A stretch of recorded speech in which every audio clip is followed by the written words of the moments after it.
The DGCA has now issued guidelines to the airlines. Remember, there was a festive season and the airfare, it has surged. The government, it is now going to regulate these airfares. The government says that the focus is on public interest. It will prevent Diwali fare surge.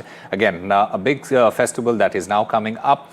The government also says that extra flights will be deployed. Extra flights is in order to meet the demand surge, and there are measures that are in place to meet this demand. Remember, Indigo, 730 additional flights will be added. As far as Air India is concerned, 486, while SpiceJet has added 546 additional flights. Tanushka joins us to get us more on this. Tanushka, take us through the details.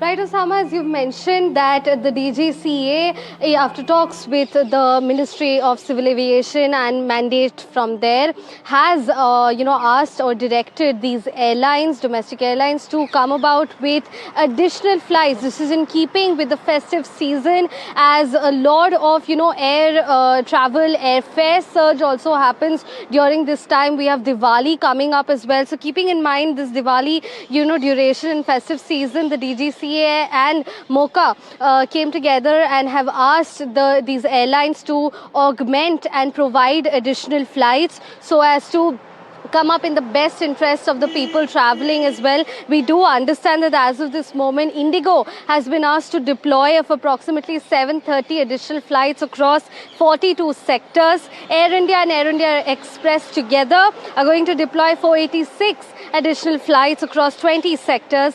SpiceJet is going to deploy 546 additional flights across 38 sectors, and this sort of oversight in capacity building is being done. This is something that is, however, also a regular or a routinely yearly thing that is done during this time, keeping the festive season in mind. Back to you.